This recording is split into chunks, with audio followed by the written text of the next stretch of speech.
الحمد لله نحمده ونستعينه ونستغفره ونؤمن به ونتوكل عليه ونعوذ بالله من شرور أنفسنا ومن سيئات أعمالنا من يهده الله فلا مضل له ومن يضلله فلا هادي له ونشهد أن لا إله إلا الله وحده لا شريك له ونشهد أن سيدنا ومولانا محمدا عبده ورسوله أما بعد فقد قال الله تبارك وتعالى في القرآن المجيد والفرقان الحميد فأعوذ بالله من الشيطان الرجيم بسم الله الرحمن الرحيم اقرأ باسم ربك الذي خلق خلق الإنسان من علق اقرأ وربك الأكرم الذي علم بالقلم علم الإنسان ما لم يعلم آمنت بالله صدق الله المولانا العظيم وصدق رسوله النبي الأمين المتين الكريم ونحن على ذلك لمن الشاهدين والشاكرين والحمد لله رب العالمين. معزز ناظرین، السلام علیکم ورحمۃ اللہ وبرکاتہ.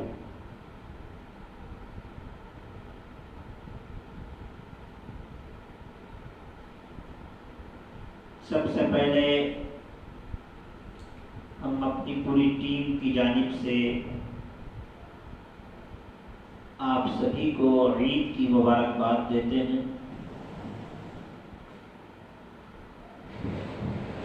عید کا مہینہ چل رہا ہے. بحمدہ تعالی بتوفیق الہی پروردگار عالم نے آج ہم سب کو پھر درس تفسیر قرآن میں شرکت کرنے کی سعادت بخشی ہے. بحمدہ تعالی آج درس تفسیر قرآن کی 8ویں نشست ہے.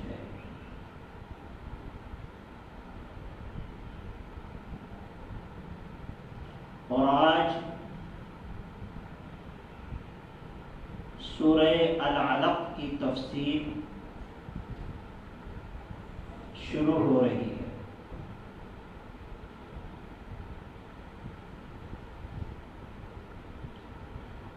آج کی تفسیر دراصل کئی معانی میں بہت اہم تفسیر ہے.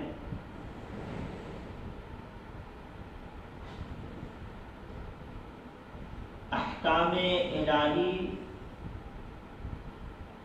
کے نزول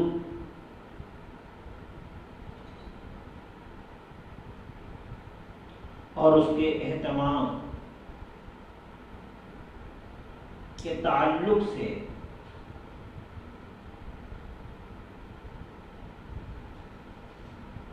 اس صورت کے پس منظر میں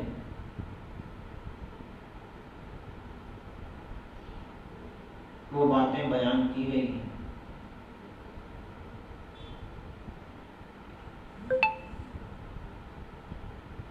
سورہ العلق مکہ میں نازل ہوئی.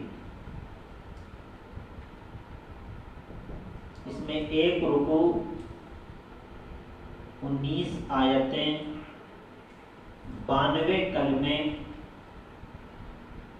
280 حرف.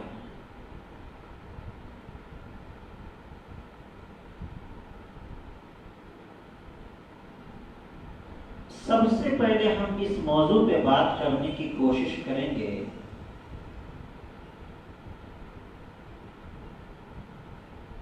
کہ کلام الہی نازل کیسے ہوا.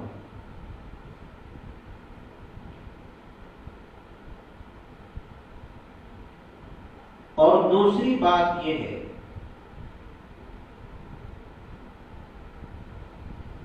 کہ کلام الہی جو نازل ہوا اسے کیا کہتے ہیں.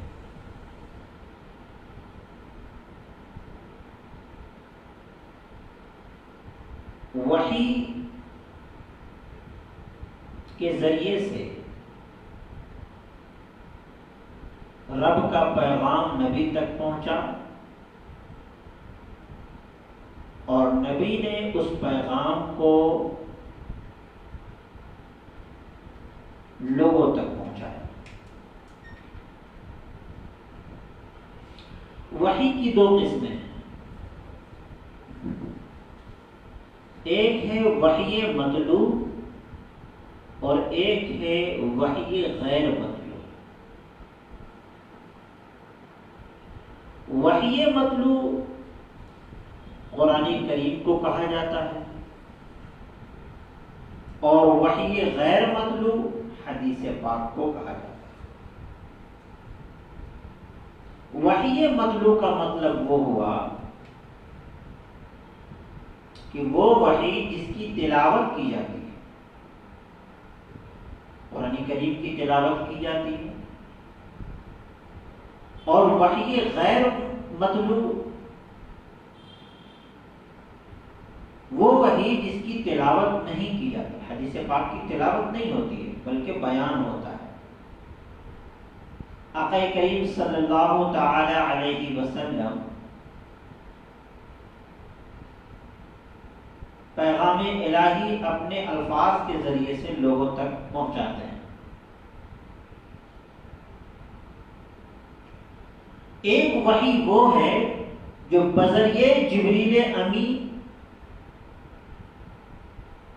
پیغام الہی پیغمبر تک پہنچے.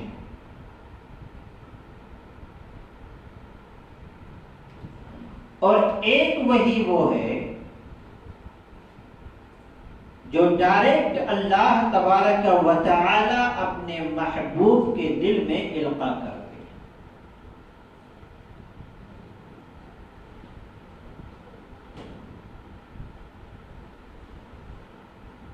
تو وحی مطلوب وہ ہوا جو بذریعہ جبریل امی آقا کریم صلی اللہ تعالی علیہ وسلم پر کلام الہی اترا. مطلب یہ ہے کہ کلام بھی اللہ کا ہوا اور معانی بھی اللہ کا ہوا. اسے وحی مطلوب کہتے ہیں جو کلام اللہ ہے، قرآن کریم ہے. قرآن کریم میں الفاظ بھی اللہ کے ہیں اور معانی بھی اللہ کے ہیں.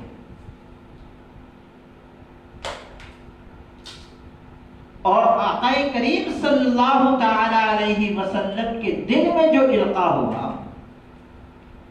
اس میں الفاظ محمد الرسول اللہ کے ہیں، معانی اللہ کے ہیں، مفہوم اللہ کا ہے. اللہ نے جو باتیں کہنی تھی، بندوں تک جو بات پہنچانی ہے، اللہ نے وہ بات نبی کے دل میں القاء کر دیا. اب نبی ان باتوں کو اپنے الفاظ کے ذریعے سے امتی تک پہنچا رہے ہیں. اسے حدیث رسول کہا جاتا ہے کہ نہیں؟ مثلا آپ کسی کو انگریزی زبان میں یا کسی بھی زبان میں، کنڑ زبان میں یا علاقائی زبان میں کوئی بات آپ نے کسی کو بتائی اور کہا بھائی لوگوں کو آپ بتا دیجئے. انہوں نے آپ کی زبان کا استعمال نہیں کیا، مفہوم ذہن میں رکھا لیکن اپنے الفاظ کے ذریعے سے اس مفہوم کو لوگوں تک پہنچا دیا. حدیث رسول اسی وحی کو کہا جاتا ہے کہ الفاظ اللہ کے ہوں مفہوم الفاظ رسول اللہ کے ہوں مفہوم اللہ کے.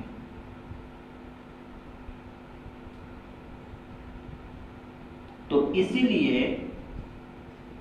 کچھ لوگ یہ کہتے ہیں کہ ہم اللہ کے کلام کو مانیں گے اور رسول اللہ کے کلام کو نہیں مانیں گے.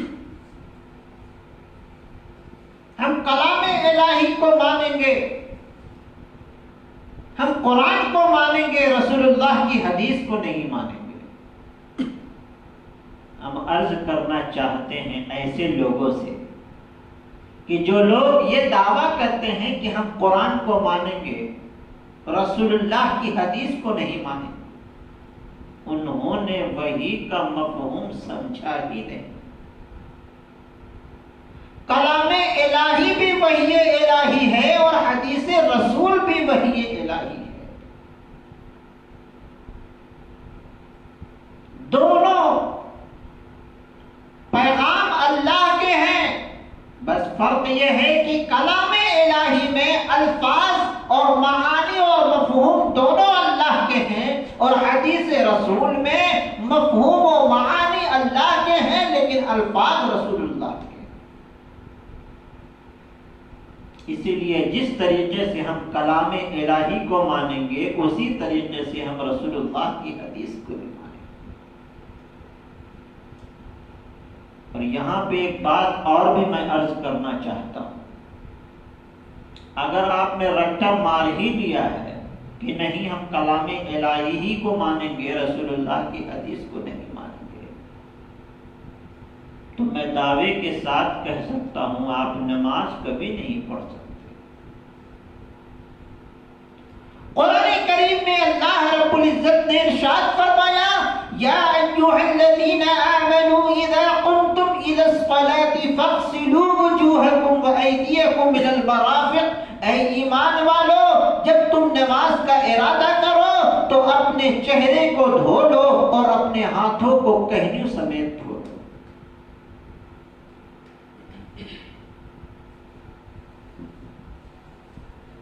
قرآن کریم میں یہ آیا وَامْسَحُوا بِرُؤُوسِكُمْ، اور اپنے سر کا مسح کرو.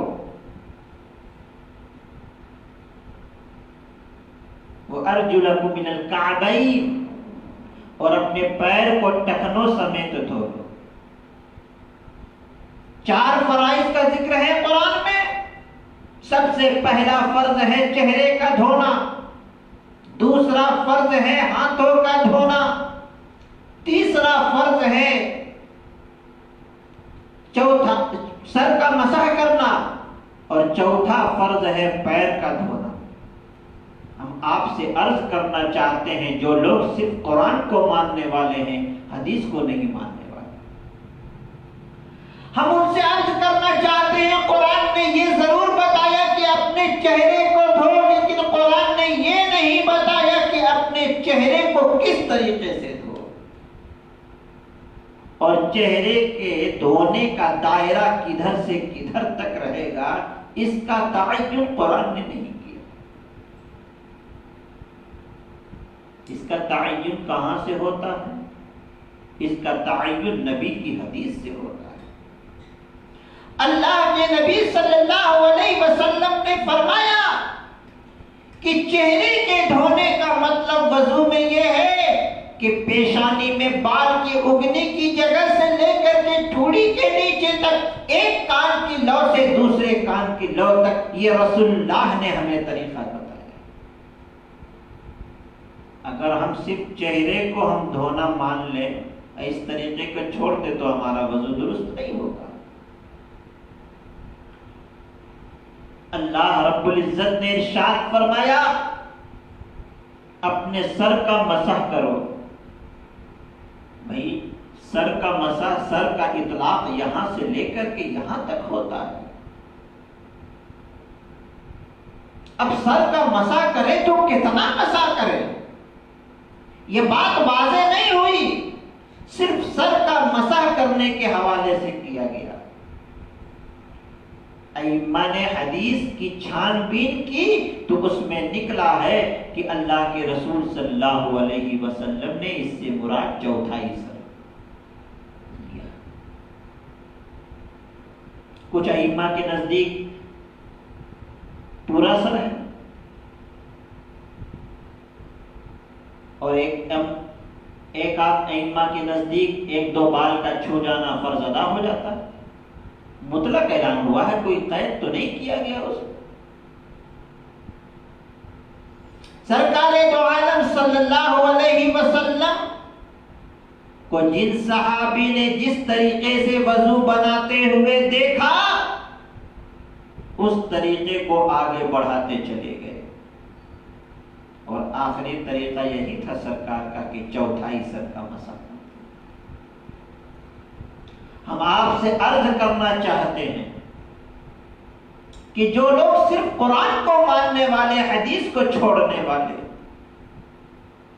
101% ان کی زندگی کا بیلنس بگڑ جائے گا۔ اگر اپنی زندگی کے بیلنس کو بنا کے رکھنا ہے تو قرآن کے احکام کو بھی ماننا ہوگا اور رسول اللہ کے احکام کو بھی ماننا ہوگا، ہے کہ نہیں؟ اس طریقے کی اور بھی بہت ساری مثالیں ہیں، چونکہ وقت میں گنجائش نہیں ہے، ہم آپ کو اشارہ کرتے ہوئے نکل جائیں گے۔ یہ بات تو واضح ہو گئی کہ شریعت کو سمجھنے کے لیے ہمارے لیے جتنا امپورٹنٹ قرآن ہے اتنا ہی امپورٹنٹ حدیث رسول بھی ہے۔ جس طرح ہم قرآن کے احکام کو مانیں گے اسی طرح رسول اللہ کی حدیث کو بھی مانیں گے۔ وحی کا لغوی معنی کیا ہے؟ معنی الوحی فی اللغت، وحی کا لغوی معنی الاشارہ، الکتابہ، اشارہ بھی ہے کتابہ بھی ہے، کتابت لکھنا،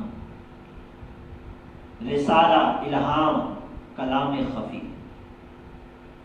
وَكُلُّ مَا أَلْقَيْتَهُ إِلَى غَيْرِكَ، اور ہر وہ چیز جس کو تم اپنے غیر کی طرف القاء کرو وہ وہی ہے۔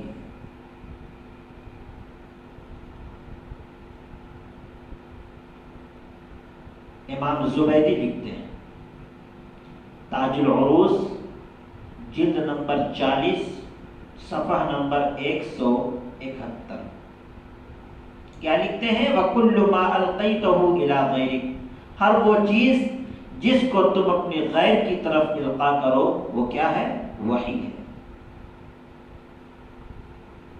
وَأَصْلُ الْإِيحَاءِ سِرَّ بَعْضُهُم مِّن بَعْضٍ، اور وحی میں اصل یہ ہے کہ بعض لوگ بعض لوگوں سے آہستہ کلام کریں، بعض لوگ بعض لوگوں سے آہستہ کلام کریں، کما فی قولہ تعالی یوحی بعضهم الی بعض زخرف القول غرورا، قرآن کریم کی آیت ہے، سورہ الانعام آیت نمبر 112۔ شیاطین اور انس اور جن ایک دوسرے سے خفیہ طریقے سے طمع کی ہوئی جھوٹی بات لوگوں کو فریب دینے کے لیے پہنچاتے ہیں، یہ وحی کا معنی۔ ایک مثال دی گئی ہے قرآن کریم کی آیت سے۔ وقال اسحاق اصل الوحی فی اللغت اعلام فی خفاء، اور اسحاق نے کہا، ابو اسحاق نے کہا کہ وحی کا لغت میں اصل معنی یہ ہے کہ خفیہ طریقے سے خبر دینا، خفیہ طریقے سے خبر دینا،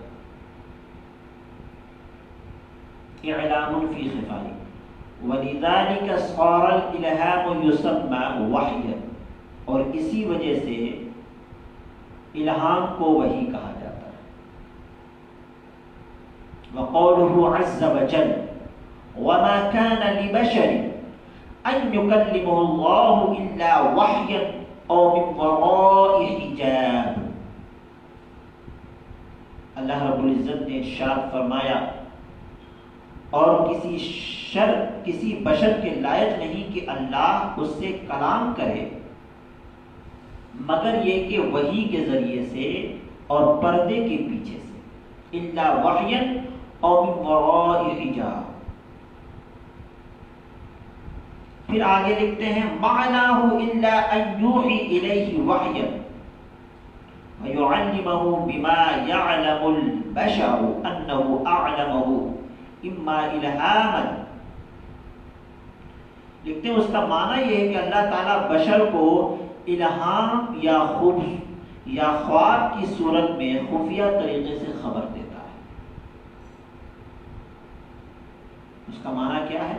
الہام یا خواب کے طریقے سے، خواب کی صورت میں خفیہ طریقے سے بشر کو کیا دیتا ہے؟ خبر دیتا ہے. وَإِمَّا أَن يُنَزِّلَ عَلَيْهِ كِتَابًا كَمَا أَنزَلَ عَلَى مُوسَى. یا بشر پر کتاب نازل کرتا ہے جیسا کہ موسیٰ علیہ السلام پر کتاب نازل ہوا. او قرآن یتلی علیہ، جیسا کہ سیدنا جس کی تلاوت کی جاتی ہے. موسیٰ علیہ السلام پر کتاب نازل ہوئی یا قرآن نازل فرماتا ہے جس کی تلاوت کی جاتی ہے. ہمارے نبی صلی اللہ تعالی علیہ وسلم پر قرآن نازل فرمایا جس کی تلاوت کی جاتی ہے. وَكُلُّ هَذَا إِعْلَامٌ وَإِنِ اخْتَلَفَتْ أَسْبَابُهَا وَالْكَلَامُ فِيهَا. ان میں سے ہر صورت اعلام خبر دینے کی ہے اگرچہ ان کے اسباب اور کلام کی نوعیت مختلف ہے. کیا مطلب ہے اس پورے معانی کا؟ لب و لباب اس پوری عبارت کا یہ ہے کہ خفیہ طریقے سے اللہ بشر سے جو کلام کرتا ہے اسے وحی کہا جاتا ہے. چھپے انداز میں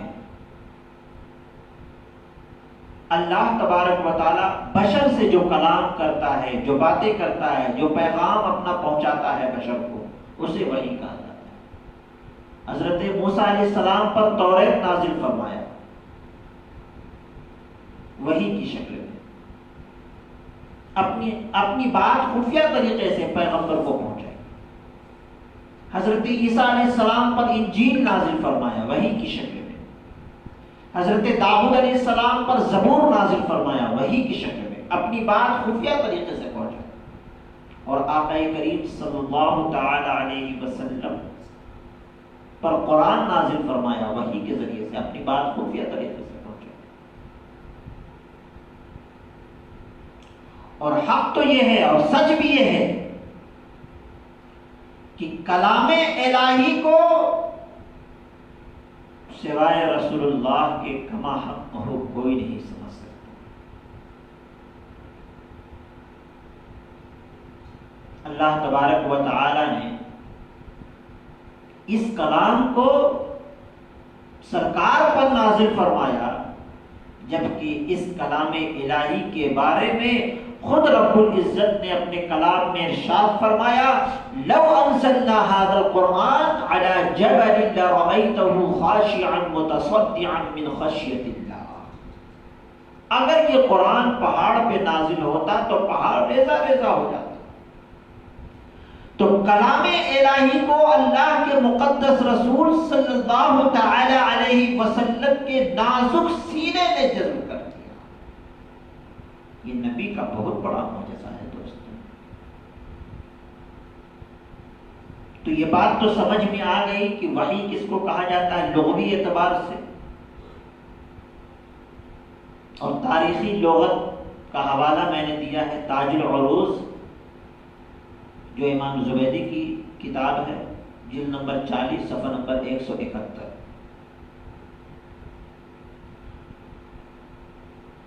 اب آگے بڑھتے ہیں. وحی کا شرعی معنی کیا ہے؟ یہ تو لغوی معنی تھا. معنی الوحی فی الشریعت الاعلام بالشرع.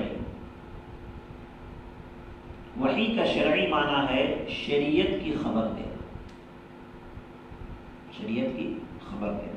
وقد يطلق الوحی ويراد به الموحى وهو كلام الله المنزل على محمد صلی اللہ تعالی علیہ وسلم.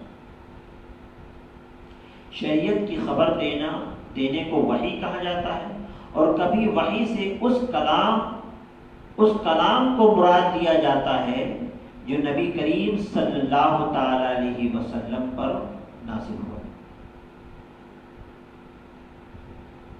یہ شرعی معنی ہے. تو وحی کا معنی سمجھ میں آ گیا، اس کی تفصیل سمجھ میں آ گئی. ایک وحی وہ ہے جو مطلوب وحی ہے، وحی مطلوب جیسے قرآن کریم، اور ایک وحی جو غیر مطلوب ہے جیسے حدیث رسول صلی اللہ علیہ وسلم.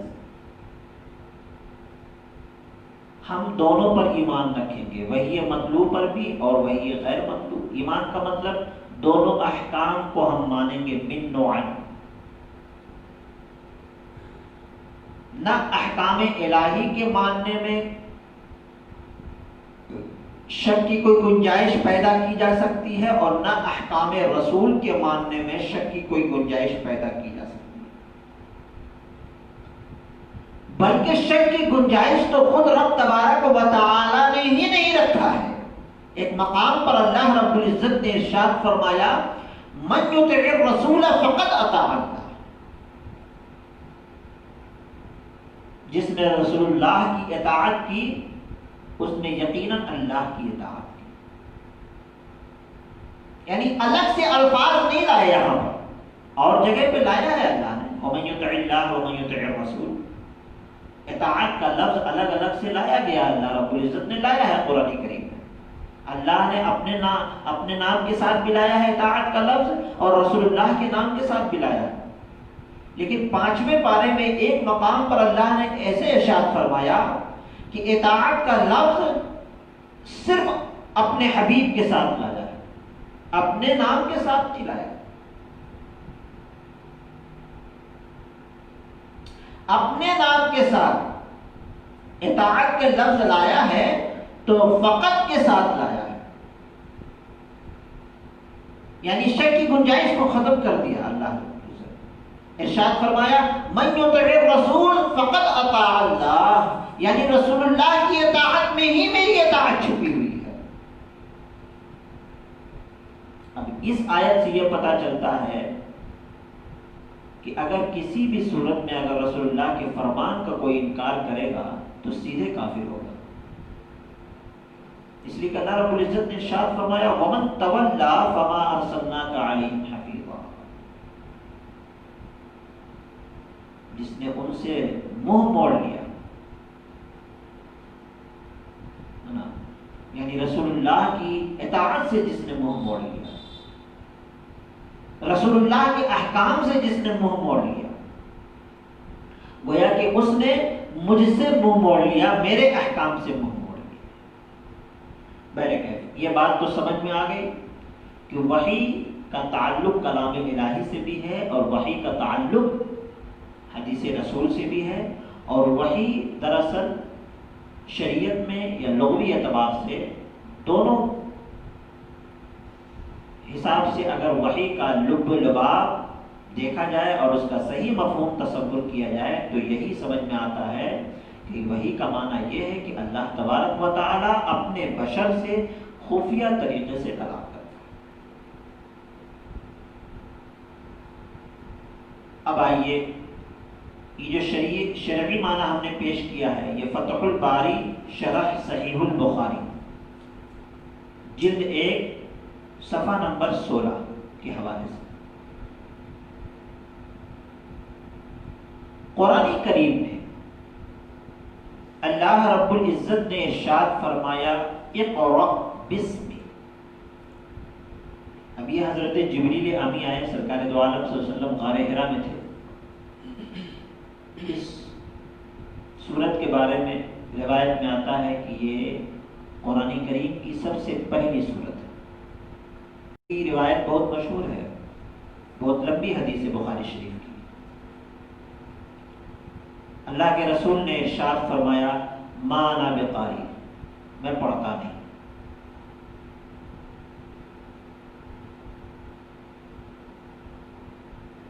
کچھ لوگوں نے یہ بھی ترجمہ کیا مجھے پڑھنا نہیں آتا۔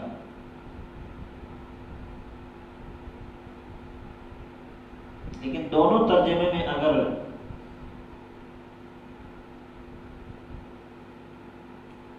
باریک بینی سے اگر آپ اس کو دیکھیں، ما انا بقاری، میں پڑھتا نہیں، مطلب یہ ہے یا میں پڑھوں گا نہیں، یعنی اللہ نے ہمیں پڑھنے کی صلاحیت تو عطا فرمائی ہے لیکن میں ابھی نہیں پڑھتا۔ ما انا بقاری 3 مرتبہ آقا کریم صلی اللہ علیہ وسلم کو دبوچ کر اپنے سینے سے سٹا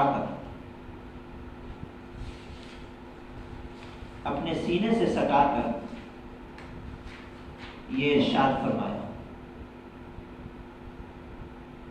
کہ اقرا پڑھیے، حضرت جبریل آمین۔ تو آپ نے فرمایا ما انا بقاری، میں پڑھتا نہیں۔ جب تیسری مرتبہ سٹایا حتی بلغ منی الجہد ثم ارسلنی فقال اقرا،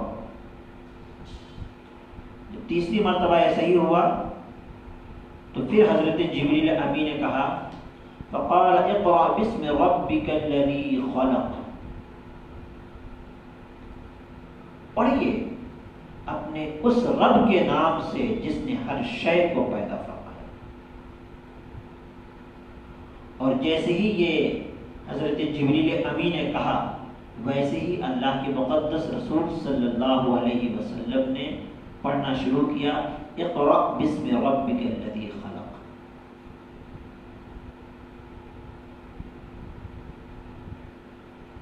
جب یہ سورت نازل ہوئی تو وہ حضرت خدیجہ رضی اللہ تعالی عنہ کے پاس گئے اور ارشاد فرمایا زملونی زملونی، مجھے چادر اوڑھاؤ، مجھے چادر اوڑھاؤ۔ تو حضرت خدیجہ نے چادر اوڑھایا، یہاں تک کہ وہ ایک ان کے اندر خوف کا ایک کیفیت جو طاری تھی وہ چلی گئی۔ آپ نے فرمایا لقد خشیت علی نفسی، مجھے اپنی ذات پر خوف برپا ہوا۔ فقالت خدیجہ کلا واللہ ما یخزیک اللہ ابدا، حضرت خدیجہ الکبریٰ رضی اللہ تعالی عنہ نے ارشاد فرمایا ہرگز نہیں، اللہ تبارک و تعالی آپ کو کبھی رسوا نہیں کرے گا،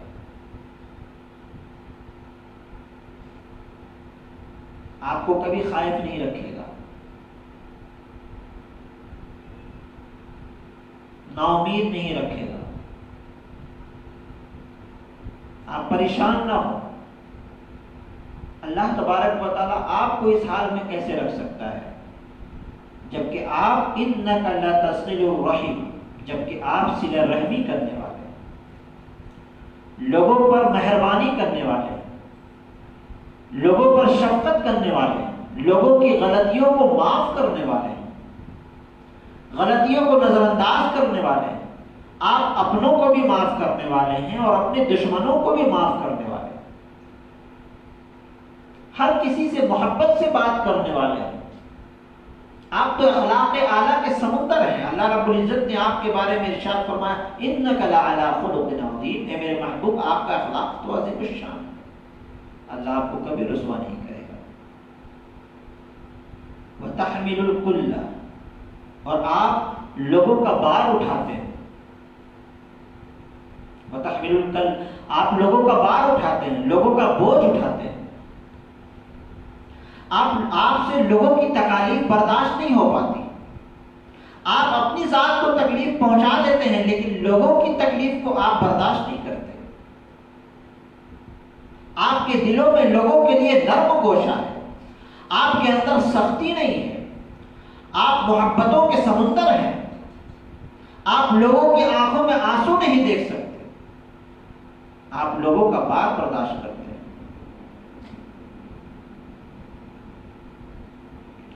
وَتَكْسِبُ الْمَعْدُومَ وَتَقْرِئُ الضَّيْفَ، اور آپ مہمان نوازی کرتے ہیں۔ آپ کی دسترخوان پہ کوئی آتا ہے تو سیراب ہوئے بغیر نہیں لوٹتا۔ آپ کے پاس اگر کچھ کھانے کو ہو یا نہ ہو، اگر ایک سوکھی روٹی بھی ہے کھانے کے لیے جو آپ کے پیٹ کو سیراب کرے، تو آپ اپنے کو نہیں دیکھتے، جو آپ کے دسترخوان پہ بیٹھ رہا ہے اس کو دیکھتے ہیں، آپ اس کے سامنے پیش کرتے ہیں۔ آپ کے اخلاق اعلیٰ کو تو دیکھ کر بڑے بڑے سر جھکاتے ہیں آپ کی بارگاہ، آپ بڑے دل والے ہیں۔ وَتُعِينُ عَلَى نَوَائِبِ الْحَقِّ، اور آپ تو ایسے ہیں جب کسی پر مصیبت آتی ہے، جب کسی کے اوپر پریشانی آتی ہے تو آپ اس کی مدد کرنے کے لیے پہنچ جاتے ہیں۔ آپ ہر کسی کی پریشانی کو اپنی پریشانی سمجھ کر کے اس کی مدد کرتے ہیں۔ یہ کون بول رہی ہیں؟ حضرت خدیجہ الکبریٰ رضی اللہ تعالی عنہا بولتے ہیں۔ اور جب گھر والے خوبی بیان کرتے ہیں تو وہ بہت امپورٹنٹ ہوتا ہے۔ باہر والے اندرونی زندگی کے حالات سے واقف نہیں رہتے، باہر والے تو باہر کی زندگی سے واقف رہتے ہیں۔ باہر آ کر آپ اچھے طریقے سے لوگوں سے ملتے ہیں تو وہ اپنا تعصب پیش کرتے ہیں کہ ہاں ان کی عادت و اطوار اچھے ہیں، ان کے طریقے اچھے ہیں، ان کے نشست و برخاست اچھے ہیں، ان کے اٹھنے بیٹھنے کا انداز اچھا ہے، ان کے بولنے چالنے کا انداز اچھا ہے، ان کے ملنے جلنے کا انداز اچھا ہے، ان کے لین دین کرنے کا طریقہ اور انداز اچھا ہے۔ یہ باہر والے لوگ آپ کو جب دیکھتے ہیں تو وہ بیان کرتے ہیں۔ اور باہر کی زندگی کبھی کبھی بناوٹی زندگی بھی ہوتی ہے، لیکن جو گھر کی زندگی گزارتا ہے اور گھر میں رہنے والا آدمی جب گھر کی زندگی میں اس کو صحیح دیکھتا ہے تو وہ بہت امپورٹنٹ ہے۔ گھر والا اگر کسی کی تعریف کر دے کہ نہیں یہ عادت و ادوار کا اچھا ہے، بند کمرے میں بھی رہتا ہے تو اس کی فکر اچھی ہے، لوگوں کی آبادی میں بھی رہتا ہے تو اس کی سوچ اچھی رہتی ہے، لوگوں سے ملنا جلنا جس طریقے سے باہر کرتا ہے اسی طریقے سے گھر کے اندر کے لوگوں سے بھی اس کے اخلاق اچھے ہیں۔ اللہ کے نبی صلی اللہ علیہ وسلم گھر کے لوگوں کا ہاتھ بٹا دیا کرتے تھے گھر کے کاموں میں۔ تو حضرت خدیجہ الکبریٰ رضی اللہ تعالیٰ نے 6 صفتیں بیان فرمائی۔ میں نے اپنی کتاب خلق عظیم میں اس کا ذکر کیا ہے، ان 6 صفتوں کا۔ تو اس آیت کے بارے میں حضرت عبداللہ ابن عباس رضی اللہ تعالیٰ سے روایت ہے، انہوں نے کہا اول ما نزل من القرآن بمکہ، مکہ میں قرآن میں سے یہ سب سے پہلی سورت نازل ہوئی، سب سے پہلی آیت نازل ہوئی، اقرأ باسم ربک الذی خلق۔ ابن منذر، ابن مردویہ اور حضرت عبداللہ ابن عباس رضی اللہ تعالی عنہ کی روایت ہے، انہوں نے فرمایا کہ قرآن کی 5 آیتیں سب سے پہلے نازل ہوئی، اقرأ باسم ربک الذی خلق سے لے کر کے ما لم یعلم۔ اقرأ باسم ربک الذی خلق خلق الانسان ما لم یعلم، یہاں تک آیت نازل ہوئی، 5 آیت۔ حضرت عائشہ رضی اللہ تعالی عنہا سے روایت ہے، کان اول ما نزل علیہ بعد اقرأ باسم، فرماتی ہیں کہ سب سے پہلے جو آیت نازل ہوئی وہ اقرأ باسم، اور اس کے بعد نون والقلم، اور اس کے بعد یا ایھا المدثر، اور اس کے بعد والضحیٰ۔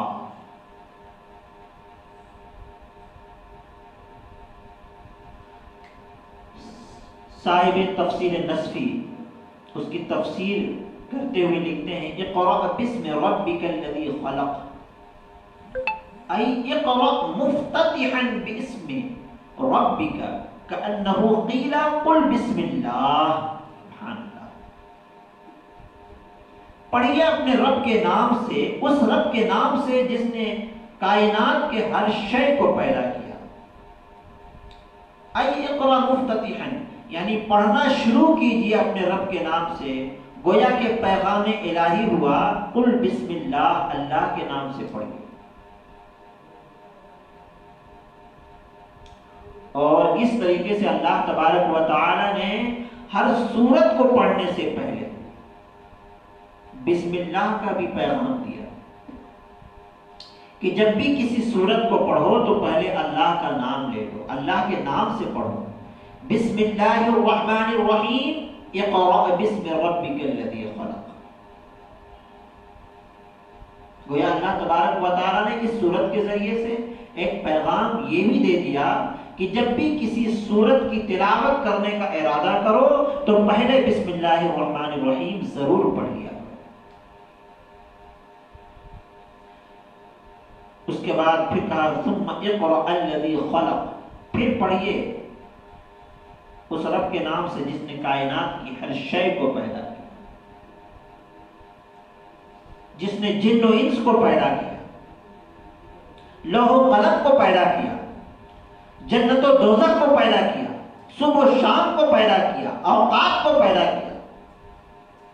ہر انسان کا خالق و مالک ہے، وہی ایک خالق و مالک ہے، اسی کے نام سے پڑھیے۔ خلق الانسان، اور اس رب کے نام سے پڑھیے جس نے انسان کو پیدا فرمایا، جس نے انسان کو پیدا فرمایا۔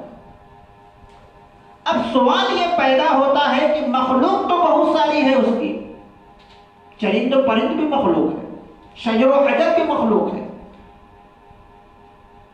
پتھر بھی مخلوق ہے، پہاڑ بھی مخلوق ہے، چٹان بھی مخلوق ہے، لیکن ہر مخلوق کو چھوڑ کر کے اللہ رب العزت نے یہ کیوں فرمایا خلق الانسان؟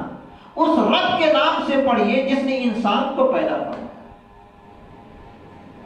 تو صاحب تفسیر نسبی لکھتے ہیں تخصیص للانسان بالذکر من بین ما یتناوہ الخلق لشرفہ، سبحان اللہ۔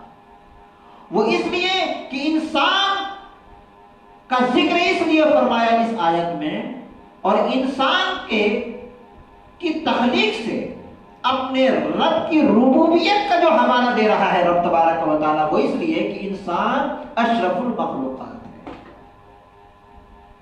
ہر مخلوق میں افضل مخلوق ہے۔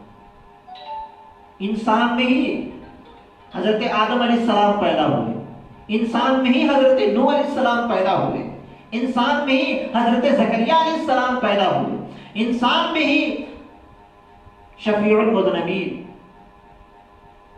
انیس الغریبین، مراد المشتاقین، جان عالمین محمد رسول اللہ صلی اللہ علیہ وسلم پیدا ہوئے۔ اور جس مخلوق میں، جس فہرست میں اللہ کی سب سے چہیتی مخلوق اس کا حبیب ہو، تو کیوں نہ اس مخلوق کا نام لیا جائے؟ خلق الانسان، اس رب کے نام سے پڑھیے جس نے انسان کو پیدا کیا۔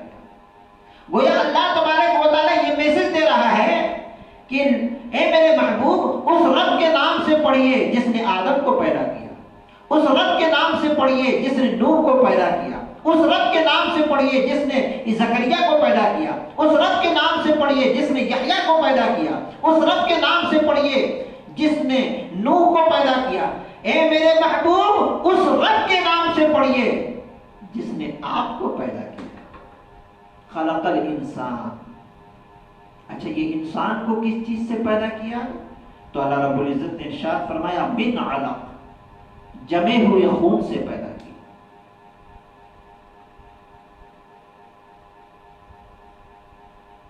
وَلِأَنَّ التَّنزِيلَ إِلَيْهِ وَيَجُوزُ أَنَّ الَّذِي خَلَقَ الْإِنسَانَ إِلَّا أَنَّهُ ذَكَرَ مُبْهِمًا۔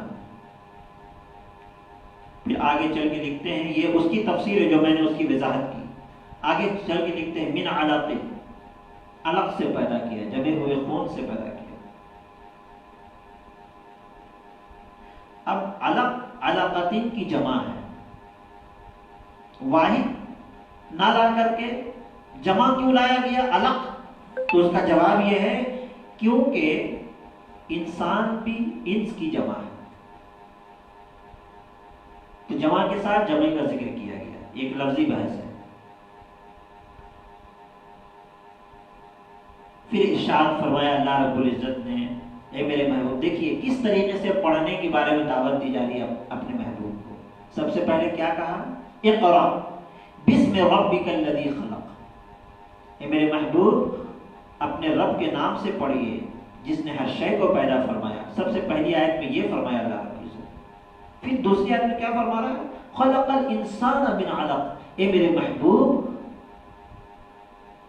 اس رب کے نام سے پڑھیے جس نے انسان کو پیدا فرمایا جمے ہوئے خون سے۔ دو آیت میں، ایک آیت میں ہر شے کی تخلیق کا ذکر اور دوسری آیت میں انسان کو خاص کرنے کا ذکر ہے کہ انسان کو پیدا فرمایا، اور پھر تیسری آیت میں ارشاد فرمایا اقرأ، یہ میرے محبوب پڑھیے تو صحیح۔ کیسے پڑھیے؟ اقرأ وربک الاکرم، اے میرے محبوب اپنے کریم رب کے نام سے پڑھیے۔ اے میرے محبوب اس رب کے نام سے پڑھیے جو ہر کسی کو بخشنے والا ہے۔ اے میرے محبوب آپ اس رب کے نام سے پڑھیے جو ہر کسی پر کرموں کی بارش عطا فرمانے والا ہے۔ اے میرے محبوب آپ اس رب کے نام سے پڑھیے جو اس کی بارگاہ میں ہاتھ پھیلاتا ہے، کبھی وہ خالی ہاتھ نہیں جاتا۔ اے میرے محبوب آپ اس بادشاہ کے نام سے پڑھیے، آپ اس مالک کے نام سے پڑھیے جو ہر کسی کو نوازتا ہے۔ اے میرے محبوب آپ اس خالق کے نام سے پڑھیے کہ جو اس کی بارگاہ میں جھکتا ہے وہ اس کو بھی نوازتا ہے، اور جو اس کی بارگاہ میں نہیں جھکتا ہے وہ اس کو بھی نوازتا ہے۔ وہ اکرم ہے، وہ سب سے بڑا کرم فرمانے والا ہے، سب کو نوازنے والا ہے، وہ سب کو عطا کرنے والا ہے۔ ایسے مالک کے نام سے پڑھیے۔ اقرأ وربک الاکرم، کتنا خوبصورت انداز ہے پڑھانے کا اللہ۔ ہم اور آپ کہ جو ٹیچر ہوتے ہیں، جو استاد ہوتے ہیں، وہ انسان ہے، لیکن اللہ نے اپنے محبوب پر وہ کرم فرمایا ہے کہ محبوب کو پڑھانے والا کوئی انسان نہیں بلکہ رحمان ہے۔ اللہ رب العزت نے ارشاد فرمایا الرحمن علم القرآن، رحمان نے اپنے محبوب کو قرآن پڑھایا، قرآن سکھایا، لیکن نہیں فرمایا اقرأ وربک الاکرم الذی لہ الکمال فی زیادۃ کرم، سبحان اللہ علی کل ینعم علی عبادہ۔ وہی جو میں نے ابھی لفظاً تشریح کی اس کو عربی میں بتا رہے ہیں۔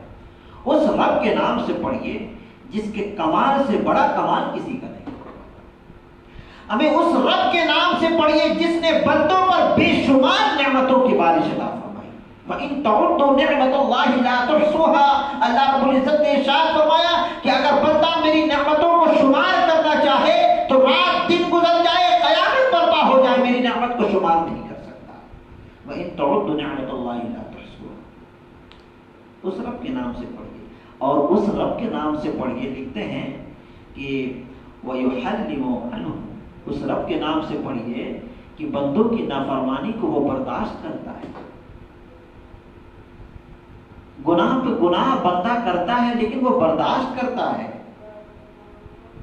فَلَا يُعَاجِلِهِمْ بِالْعُقُوبَةِ مَعَ كُفْرِهِمْ وَجُحُودِهِمْ لِنَعْمِهِ، اور ارشاد فرمایا اس رب کے نام سے پڑھیے جو بندوں کی نافرمانی پہ جلدی سزا نہیں دیتا، اسے مہلت عطا فرماتا ہے، اسے مہلت دیتا ہے، اپنے معاملات کو سدھارنے کی اسے مہلت دیتا ہے، اپنے اعمال کو سدھارنے کا اسے مہلت دیتا ہے، سزا دینے میں جلدی نہیں کرتا۔ فلا یعاجل۔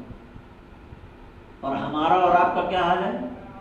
اگر کسی سے کچھ غلطی ہو جاتی ہے تو ہم سینہ سپر ہو جاتے ہیں، سزا دینے میں ہم پریشان رہتے ہیں کہ جلد سے جلد اس کو سزا دی جائے، لیکن اللہ تبارک و تعالیٰ معاف کرنے والا ہے، موقع دیتا ہے، وقت دیتا ہے اس کو سدھرنے کا۔ اس کے بعد دیکھیے وقت ختم ہو رہا ہے، میں نے سوچا تھا کہ 5 آیت کی تفسیر میں کر پاؤں گا، لیکن شاید یہ 3 ہی آیت کی تفسیر ہو پائی۔ سب سے پہلی آیت اقرأ بسم ربک الذی خلق خلق الانسان من علق. دوسری آیت اقرأ وربک الاکرم الذی. یہ تیسری آیت کا آدھا ٹکڑا ہے جس کی تفسیر ہو پائی ہے. انشاءاللہ عز و جل ہم اگلی نشست میں یہی سے ہم انشاءاللہ شروع کریں گے اس سورہ العلق کی تفسیر کو. رب العزت کی بارگاہ میں دعا ہے کہ مولا کریم ہم سب کو کہنے اور سننے سے زیادہ عمل کرنے کی توفیق عطا فرمائے. وما توفیقی الا باللہ استغفر اللہ ربی من کل ذنب واتوب الیہ لا الہ الا اللہ محمد رسول اللہ صلی اللہ علیہ وسلم. ایک بات اور، یہ میں نے یہاں پہ بورڈ میں لکھا ہے، اس کو ہم سمجھ لیتے ہیں پہلے.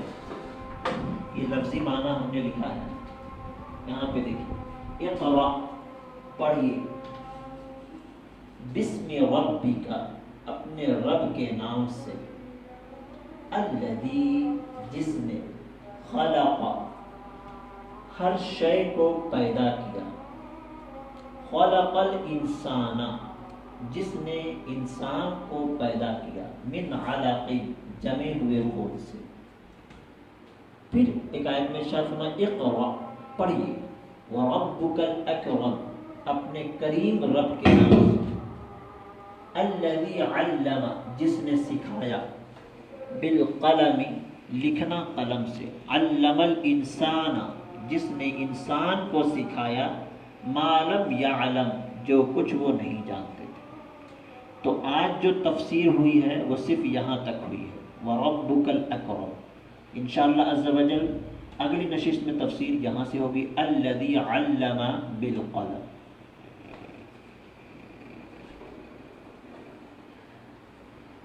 رب العزت کی بارگاہ میں دعا ہے کہ مولا کریم ہم سب کو کہنے اور سننے سے زیادہ عمل کرنے کی توفیق عطا فرمائے.